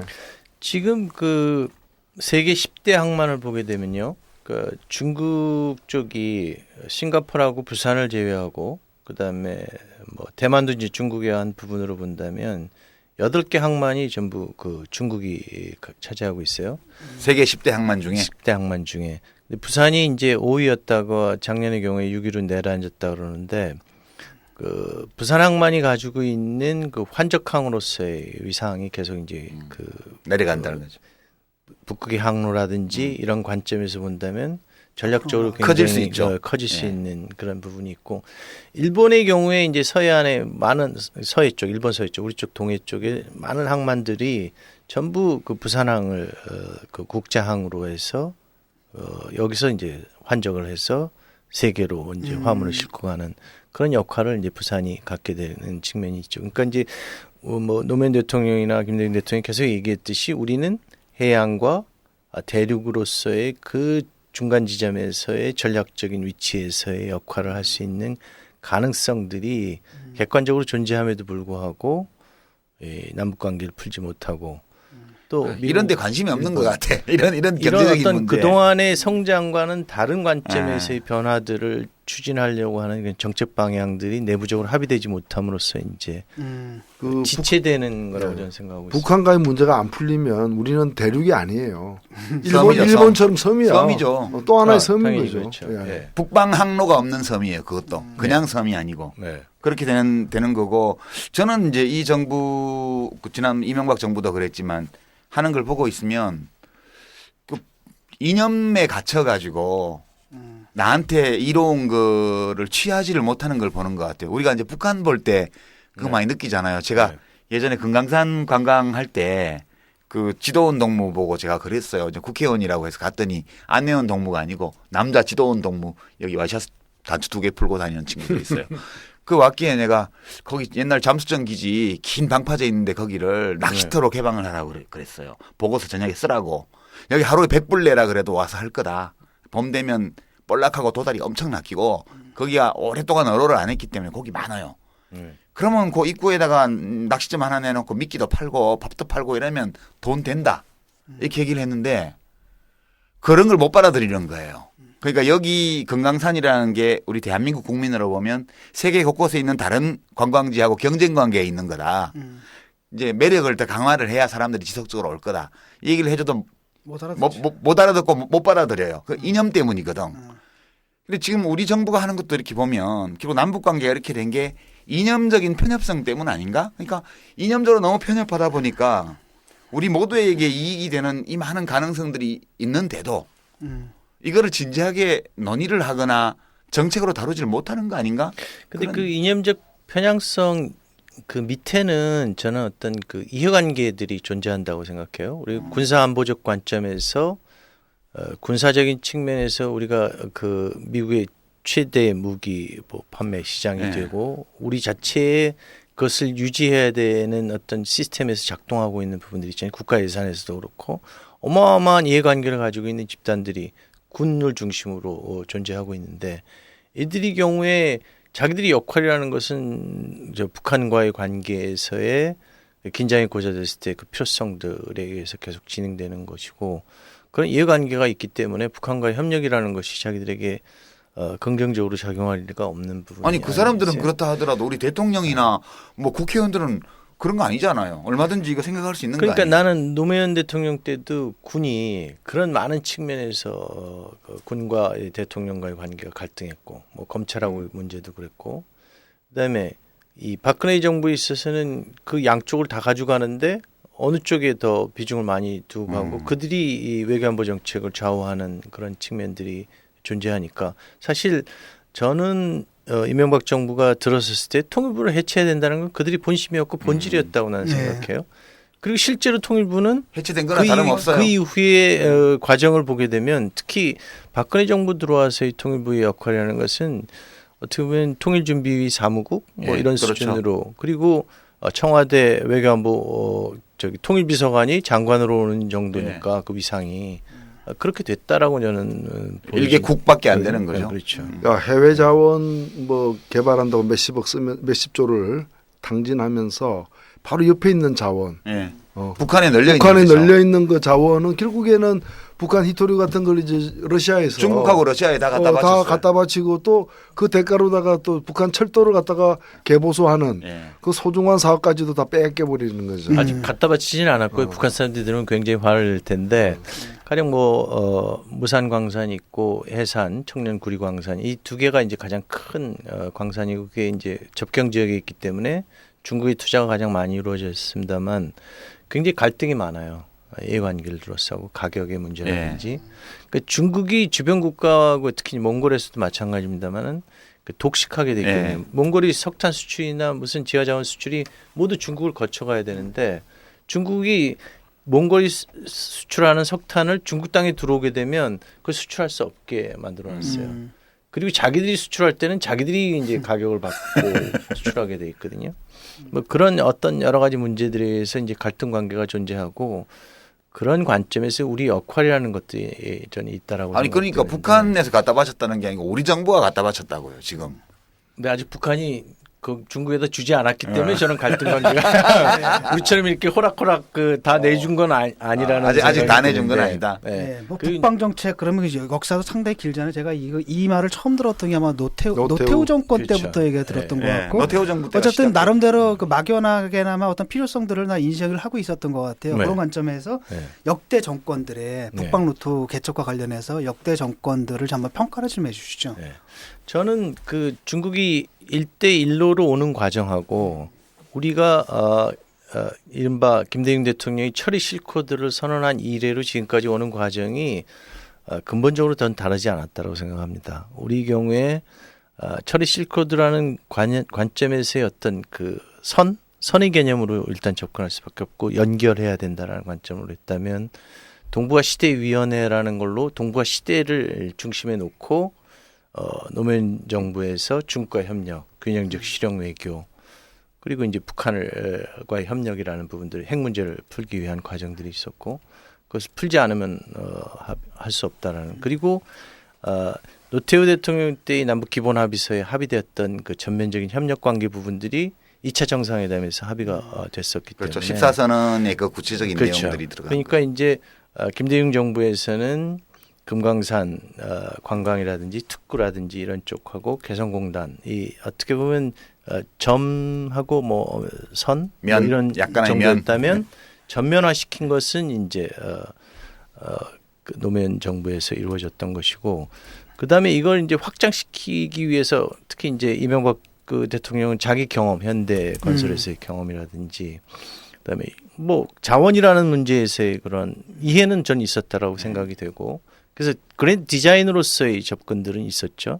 그걸 이행하느냐 그리고 그것을 이행하기 위해서 우리가 무엇을 해야 되느냐의 문제들이 전 있었다고 생각하는데 결국 이제 천안함 사건을 그런 큰 그림에서 풀어간다는 관점이 아니라 대결적이고 북한에 대한 어떤 뭐 보수적인 그 어떤 그 사람들은 북한은 없어져야 될 나라라고 생각하고 그것을 없앰으로써 우리가 그런 방향으로 갈 수 있다라고 생각하고 있겠죠. 근데 없앨 수가 없으니까 그러지. 그런 능력이 있느냐의 문제로 저는 볼 수 있을 것 같아요. 네. 방향이 틀린 건 아닐 텐데 그런 능력 그리고 그러한 수단에 의해서 그것이 가능할 것인가 전쟁이라는 것들이 가능할 것인가 이런 문제들이 있는데 결국은 그거를 좀 더 포괄적인 개념으로 얘기한 것 그게 유라시아 이니시어티브라고 생각을 합니다. 그러니까 그 우리도 현실을 살고 있기 때문에 좌든 우든 현실을 살고 있기 때문에 우리가 어디로 가야 된다는 거에 대한 이해는 저는 있다라고 생각되고 그다음에 재계나 이런 어떤 그 비즈니스를 하는 사람들은 중국과 협력하지 않고 중국과 비즈니스를 하지 않고 살아남을 수 있다고 생각하기 어렵지 않습니까? 그렇기 때문에 AI, IB에 대한 것도 이제 그런 인식들이 존재하기 때문에 가능했던 거라고 보는데 큰 흐름에서는 그 방향을 가고 있는 거죠. 근데 왜 그거를 어떻게 그리고 그걸 하기 위해서 필요한 것이 뭐냐에 있어서 전 견해가 다 다르다고 생각을 합니다. 그러니까 두 가지 방법이 있죠. 그들과 협력하고 그들과 협력하기 위해서는 그들이 원하는 것도 들어주면서 협력하는 거냐 아니면 그들을 무시하고 그들을 없애버리고 할 것이냐. 둘 중에 하나인데 없애고 무시하고 하는 것은 결과가 뻔하지 않습니까? 너무나. 아니 없앨 수 있으면 그렇죠. 없앨 수 있으면 네. 그렇게 생각해도 돼요. 네. 근데 없앨 수가 없잖아. 근데 네. 뭐 어떻게 하죠? 오히려 질판이죠. 예. 핵무기도 가지고 있는데. 아니 뭐 지지 않겠지만 없앨 수는 없어. 아니, 실질적으로 비대칭 전력에 있어서의 북한이 가지고 있는 미사일 능력이라든지 아니 근데 장사정이라든지 우리는 동맹국이 있으니까. 그것도 이제 우리는 핵이 없지만 뭐 이북에서 핵을 우리한테 쏜다 그러면 그게 못하지. 그렇죠. 뭐 미국 핵무기가 여기까지 이동했는데 얼마나 걸려요? 그러니까 그거는 현실적으로 보면 사실 뭐 저쪽이 우리를 어떻게 할 수도 없고 우리가 저쪽을 어떻게 할 수도 없는 그런 관계라는 걸 인정을 하고 좀 풀면 좋을 것 같은데. 사실 우파의 전략은 체제 전환이잖아요. 그렇죠. 체제 전환은 저들의 시스템을 자본으로 그 변화시키고 돈의 맛을 알게 그렇지. 하고 하는 과정인데 우리 우파의 전략은 그 정반대라고 그러니까요. 생각이 듭니다. 뭘 먹이고 그게 주고 변화하는 건데. 뭐 돈을 벌게 해주고 이렇게 해야 뭐 바뀌지. 저렇게 굶게 만들어 가지고 바뀌겠어요? 뭐 그러다가 또 갑자기 저 박근혜 대통령이 또 이제 뭐 통일 대박이네 뭐 이런 얘기를 했단 말이죠. 이분들 뭡니까? 그 조증, 우울증, 이게 조울증이 좀 심한 거 아닌가 싶기도 저는 하고. 일관성은 있다라고 봅니다. 일관성 있게 이행하고 조울증이야. 있는 조치를 취하지 않는다라는 일관성이 또 있기 때문에 문제인데. 아니 네. 조울증이 일관성 있게 있는 거야. 조울증이. 그리고 그건 뭐 짐 로저스라는 이제 그 세계적인 투자 규제 이 사람이 앞으로 투자할 것은 농업이고 미래 산업은 농업이고 그다음에 중국, 인도 이미 어느 정도 성장이 있어서 정체 상태 빠진 상황에서 이 지역에서 사실은 2,500만 이상의 인구가 있는 그리고 연해주 이 지역에서의 그 중국 동북 삼성이 한 1억 1,000에서 2,000 정도 되는데 연해주 지역은 한 몇백만 뿐이 안 되거든요. 한 600만이라고 얘기하기도 하고 그런 지역에 2,500만의 인구 그다음에 아주 낮은 수준의 그리고 질 좋은 노동력으로 이렇게 전환될 수 있는 투자 가치가 높은 관점에서 얘기한 거 그런 측면이 있는 거죠. 우리는 그걸 이제 가지고 대륙으로 가야 되고 우리가 가지고 있는 성장의 잠재력들을 그걸 통해서 계속 이끌어내야 되는 방향이라는 건 너무나 명확관한데 그걸 어떻게 할 것이냐를 모르고 있다라고 볼 수밖에 없겠죠. 그 지금 중국하고 러시아 간에 고속철 계획이 합의가 됐다 그래요. 네. 지금 다시 철도로서 5일 걸리거든. 뭐 이제 시베리아 그 철도 5일 걸리는데 이게 완공이 되면은 30시간 걸린대요. 베이징 모스크바가. 하루 반도 안 걸리네. 예. 그러니까 만약 이게 베이징에서 우리까지 이제 부산까지 온다면은 사실 하루 반 36시간 정도면 가는 거예요, 이게. 그 중국은 어떻게 보면 자기들이 그 일일 생활권 개념을 하는데 이제 고속철로 전부 깔고 있는데 그러니까 우리가 지금 어찌 보면 갈라파고스처럼 예, 떨어져서 홀로 진화해야 되는 상황이 된 그렇죠. 거죠. 우리하고 이제 북한 그러니까 서울에서 본다면 부산에서 이제 서울까지 이제 고속철이 와 있다면 이 서울에서 이제 신의주까지 가는 부분이 이제 미싱이 돼 있고 신의주 바로 넘어서면 단둥인데 네. 단둥에서 선양까지가 이제 고속철이 올해 한 8월에 될 거고요. 그 다음에 저쪽 훈춘이 이제 저쪽 그 중국의 동쪽 끝인데 그 나지나스하고 연결돼 있는 부분인데 훈춘해서 장춘까지가 올 10월에 고속철이 놓여져요. 그러면 이제 중국은 하얼빈에서 장춘, 선양, 그 다음에 단둥, 대련 그리고 선양에서 베이징까지 또 고속철이 2019년에 이제 준공이 되면 사실은 요 미싱 구간만 고속철이 놓여진다면 부산에서 베이징까지를 한 6시간 이 정도에 갈 수 있다는 6시간에? 거거든요. 왜냐하면 중국이 다 놓았기 때문에. 중국은 600km예요, 시속이. 우리는 300km인데. 250, 300km도 있고 중국이 고속철은 이제는 자체 기술로 고속철을 만들 수준이고 경쟁력이 세계에서 최고니까 우리가 과거에 신칸센이 떼제베니 이첸이 해가지고 우리의 그 수송 철도에 있어 가장 선진적인 시스템이 이제 고속철이었을 때 독일, 프랑스, 그걸 상징한 일본이었죠. 것이 이제 독일 뭐 일본이었잖아요. 지금은 중국을 따라갈 나라들이 아무것도 없고 중국은 저 자기 부상 열차까지 있으니까. 그걸 이제 세계에 수출할 정도고 그걸 이제 중국 대륙 전체로 이제 깔아 나가는 과정이 있으니까 지금 캘리포니아 그 고속철 놓는 것도 그 아직 결정은 안 됐지만은 수준은 중국이 하고 있는. 중국이 사실은 그래요? 사실상 된 거고 우리가 로템이 가가지고 이제 뭐 차체 만들고. 비교가 안 돼, 비교가 안 되는. 지금 스위즈 은하가 이제 확장 공사를 하고 있어요. 왜냐하면 그 유조선이라든지 특히 셰일가스가 이제 아시아 국가 일본하고 한국에 수출하기 위해서는 큰 유조선이 이제 그 와야 되는데 LNG선이 그러려면 이제 스위즈 은하는 너무 작기 때문에 크게 이제 확장하고 있는데 그걸 하고 있는 나라가 중국이에요. 그다음에 이제 일로 일대에서 일로라고 할 수 있는 이 해상 실크로드 부분에서 각 항만 그 항만을 다 개발하는 거 콜롬보 뭐 그다음에 이쪽 그 카다모트 그리스까지 포함해서 모든 항만에 대한 개발 공사를 중국이 다 맡고 있어요. 예. 자, 그렇게 됐는데 이제 앞으로 이제 우리는 어떻게 해야 되나요, 이제 그럼? 대통령 말 잘 들으면서 착하게 살아야지 뭐 어째. 근데 나는 그 답답한 게 이제 2년 반이 되지 않았습니까? 예. 그러면 이제 그 자기가 결과물을 내놔야 되는 상황에 있는데 왜 얘기를 해놓고 지시를 했는데 그걸 이행하는지 안 하는지를 왜 점검하지 않는지. 그 지시가 진실한 지시가 아니었거든요.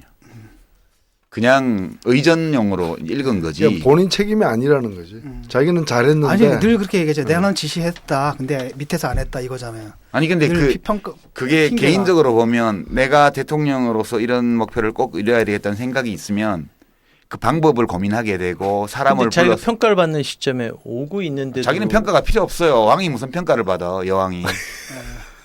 그냥 임기 동안 행복하게 살다 가면 되는 거예요. 우리 강태호 기자 그러면 우린 기다릴 수밖에 아직도 없다고 그 뭐 생각하고. 스스로 평가를 받으려고 하는 대통령으로 생각하세요? 7년을 기다렸는데 뭐 의전. 앞으로 얼마 안 남지 않았어요. 대통령은 잘했는데 나라가 문제가 있으니까 성적이 그렇지. 안 좋은 거지. 국민이 그렇게 문제가 보면. 있는 거야.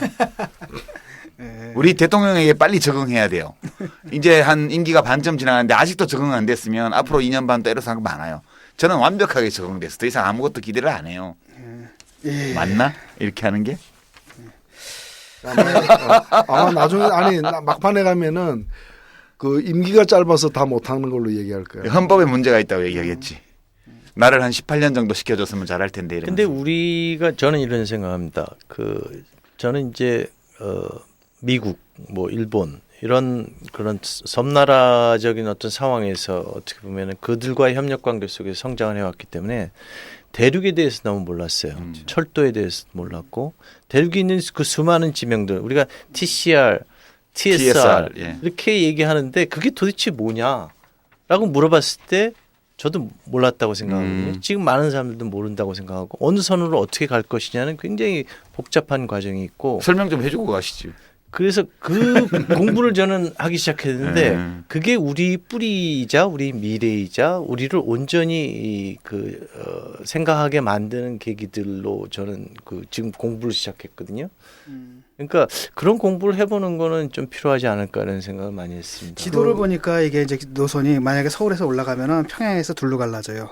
하나는 나진으로 가고 하나는 신의주로 가는데 그러니까 신의주로 가면은 베이징을 거쳐가지고 몽골 횡단 철도를 타고 그 시베리아 횡단 열차랑 갈 수도 합류하고 있죠, 물론. 여기서 밑으로 나진으로 내려가면. 가게 되면 이제 네. 블라디보스톡 이렇게 해가지고 전통적인 시베리아 횡단 철도. 그러니까 경의선으로 지금 가면 그 얘기는 근데 옛날 얘기고 옛날 좀 얘기지. 다른 변화들이 네. 있습니다. 중국이 동변도 철도를 그렇죠. 놨고 막 또 연결되니까. 저기 네, 다 동청 연결되니까. 철도가 있고 그 지금은 네. 경원선으로 가나 경의선으로 가나 네. 대륙으로 가서 철도 연결되는 거는 훨씬 더 옛날보다 촘촘하게 망이 짜지니까 그렇죠. 어느 네. 쪽으로든 경의선을 타고든 경원선을 타고 가든 북한 대륙으로 통과되는 연결만 거죠. 되면 되는 거야. 북한 구간만 통과하면. 네. 그럼 우리가 뭐 모스크바든 베테르부르크든 저기 런던까지 다 기차 타고 갈 수 있지. 그 무하마드 깐수로 알려진 아, 그 예. 정수일 정수일, 교수의 예. 연구에 따르면 실크로드의 종착점이 베이징이 아니라는 거예요. 그때 이 신라 시대 때 이미 경주라고 경주에서 얘기했죠. 네. 출토된 여러 가지 유물에 따르면은 실크로드가 그 한국까지 왔다는 거, 한반도까지 그렇죠. 네. 와서 이렇게 여러 가지 그러니까 해상 실크로드가 지금 특히 그 당시보다도 지금 어찌 보면 우리는 더 막혀 있는 거예요. 네. 그 그리고 당시에는 단절 이미 기간에 태어나서 육상, 그렇습니다. 해상 실크로드 다 해가지고 아니, 아랍에 연결돼 있었는데 그 신라향가에 처용가에 나오는 처용이 오만 사람이라고 오만 정부에서는 주장을 해요. 그 천 몇백 년 전에요. 그러니까 우리가 분단 시대 그러니까 사고 아랍 쪽 방식이 있기 사람이 때문에 사실이에요. 네. 네, 그렇게 돼 있는 거지 실제로는 안 그랬던 거죠. 그러니까 그때보다도 더 이 어찌 보면 글로벌 시대에 더 고립되어 있는 정책을 누가 쓰고 있냐. 그래서 오만 문화부 장관 말로는 한국과 오만의 문화 교류는 1200년 됐다고 주장하더라고요. 별로 오만하지 않은 얘기예요. 예. 페르시아에도 그 전설이 있더라고요. 왕자인데 뭐 네. 방랑을 하다가 신라에 와요. 그래서 신라의 공주랑 결혼하고 다시 돌아가서 왕위를 다시 한다. 그런 그때 그 설화가- 신라 이름도 신라예요. 네, 신라. 근데 신라를 뭐라 그래요? 황금의 나라다 이렇게 묘사를 하거든요. 그러니까 그때부터 다 그게 있었단 얘기인데 근데 이해가 안 가는 게 북한의 입장에서도 오케이 모든 거 뭐 다 오케이 경제적 문제 뭐 정치적 문제 다 있다 치더라도 그냥 선로 하나 그냥 자기 연결시켜놓으면 자기들도 도움되지 않나요? 아니 근데 그러려면 대화를 해야 되잖아. 우리하고의 관계에서 예. 저는 꼭 그렇다고 생각하지는 않습니다. 왜냐하면 제가 이제 이 책에도 썼습니다마는 그 2007년 5월 17일 날 동해선 그다음에 경의선이 개통식을 했어요. 네. 기억하실지 모르겠습니다. 우리 뭐 헬기 뛰고 예, 뭐 예. 난리쳤는데 북한은 동해선에 대해서는 좀 관심을 가졌어요. 네. 왜냐하면 시베리아 횡단 열차하고 연결되고 네. 그것이 이제 러시아와 관계에서 이제 북한에 도움이 된다라는 생각을 했기 때문에 그런데 북한은 내려와서 이 철도를 연결해서 내려와서 갈 수 있는 데가 부산뿐이 없어요. 그렇지. 이익이 별로 없지. 자기들이 이익이 별로. 네. 자기들은 아니, 대륙 연결해서 가면 자기들은 그만이지. 자기들은 NLL을 통해서 바다로 나올 수 있는 통로가 더 중요하고 아, 남쪽으로 내려와서 제주 해협을 거쳐서 저쪽 동해안 쪽과 연결될 수 있는 왜냐하면 내륙 간의 이 수송망이 활발하지 못하기 때문에 바다로 연결돼야 되는데 그게 단절돼 있지 않습니까? 동해하고 서해가 그런 것들이 더 중요하죠. 그다음에 이 서해에서 해주에서 바다로 나가려면 해상으로 나가려면 우리가 NLL을 그렇죠. 막고 있기 때문에 그걸 바꿔야 되는 거야. 같이 풀어야지. 같이 풀어야 풀어야 되는 된다라고 거야. 얘기하는 거죠. 그래서 북한이. 14 그리고 우리는 올라가는 네. 일들이 굉장히 우리가 필요한 부분이고 대륙으로 가야 되기 때문에 우리가 그럼 그거에 대한 대가를 지불했어야 통행료를 되는 거죠. 내야죠. 그게 2007년 정상회담에서 해주항 개방 그렇죠. 문제가 그렇게 중요하게 나와왔던 이유가 북한으로서는 그 대화록에 균형적인 네. 보면 해주가 막혀가지고 아무것도 안 된다고 계속 얘기 나오잖아요. 북한의 이익은 거기 있는 거죠. 우리 이익은 철도를 연결해서 북으로 가는 데 있고. 그러니까 그걸 서로 하나씩 바꿔야 되는데 그러니까 우리 관점에서만 보면 그런 거고요. 북한은 이미 대륙이랑 연결돼 연결돼 있지. 우리만 안 돼 있는 거지. 중요한 지적이십니다. 연결돼 있어요. 그렇기 때문에 자기가 가지고 있는 자원을 통해서 그런 방향으로 발전 전략을 세우면 굳이 남쪽과 무슨 협력을 해야 된다는 필요성들이 예. 있을지 저는 의문입니다. 예, 오늘 뭐 AIB로 출발해가지고 유라시아, 북방 루트 이 모든 얘기를 나눠봤는데요. 결론은 하나네요. 결국 이 모든 문제의 전제 조건은 이제 남북 관계가 개선이 되어야 된다. 예, 우리가 섬나라로 있는 한은 방법이 없어요. 그 다음에 이 두 정권 하에서는 사실 가망이 없다. 예, 가망이 없다. 정권이 개선돼야 되는 거예요. 정권이 개선돼야 되는데. 그리고 저는 거기 한마디만 덧붙이고 싶은 게 있는데 우리가 너무 공부가 안 돼 있어요. 네. 그냥 연결한다고 해서 그냥 모든 갈 게 수 되는 있는 게 건 아니고 아니고. 우리는 섬나라적인 사고방식과 또는 미일 중심적인 사고방식 속에서 대륙에 대한 이해가 없다라는 거죠. 70년 동안 끊어져 있으면서. 이미. 예. 그리고 그 대륙적 질서에서 그 역사 속에서 형성되어 왔던 그런 것들이 우리 역사를 이해하는 데 있어서 굉장히 전 중요한 거라고 생각이 드는데요. 그런 공부들을 우리가 좀 할 필요가 있지 않을까 지금 원래 이 시기에. 잃어버린 대륙의 차라리. 꿈. 원래 국제 정세가 네. 좀 그렇지 않습니까? 한미일 동맹으로 그 대륙 세력이죠. 지금 완전 해양 세력으로 우리가 편입돼 있으니까. 중국의 그 해양 진출을 좀 차단하고 봉쇄하는 게 있고. 근데 이제 중국은 그걸 좀 뚫고 나오려고 하는 가운데 우리나라가 지금 또 중국 쪽에 또 붙었단 말이죠. 네. 이랬을 때 우리가 이제 뭐랄까 그 대륙적인 이해가 좀 필요한 거잖아요. 네. 예, 그런데 그 부분에 대한 이해가 좀 안 갖춰져 있는 것 같아요. 대륙으로 가야 돼. 예, 대륙으로 가야 된다. 이런 말씀이셨습니다.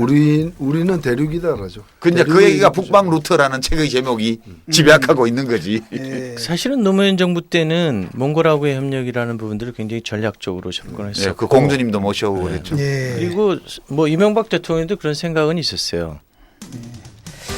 예, 오늘 저 강태호 기자님 나오셔서 정말 좋은 말씀 많이 해주셨고요. 청취자 여러분들 이 문제에 더 관심 있으시면은 강태호 기자님이 쓰신 북방노트라는 책 꼭 참고해 주시기 바랍니다. 예, 오늘 표지도 아주 멋져요. 예, 표지도 멋집니다. 표지가 멋져요. 표지가. 표지마저 멋져요. 예, 표지마저 멋진 책입니다. 예. 꼭 참고하시고요. 제가 자랑할 건 별로 없었는데 표지가 멋있다는 걸 예, 자랑하고 예. 싶습니다. 아주 디자인이 아주 세련되게 되어 있습니다. 예, 감사합니다. 오늘 말씀 감사합니다. 수고하셨어요. 네, 좋은 말씀 감사합니다.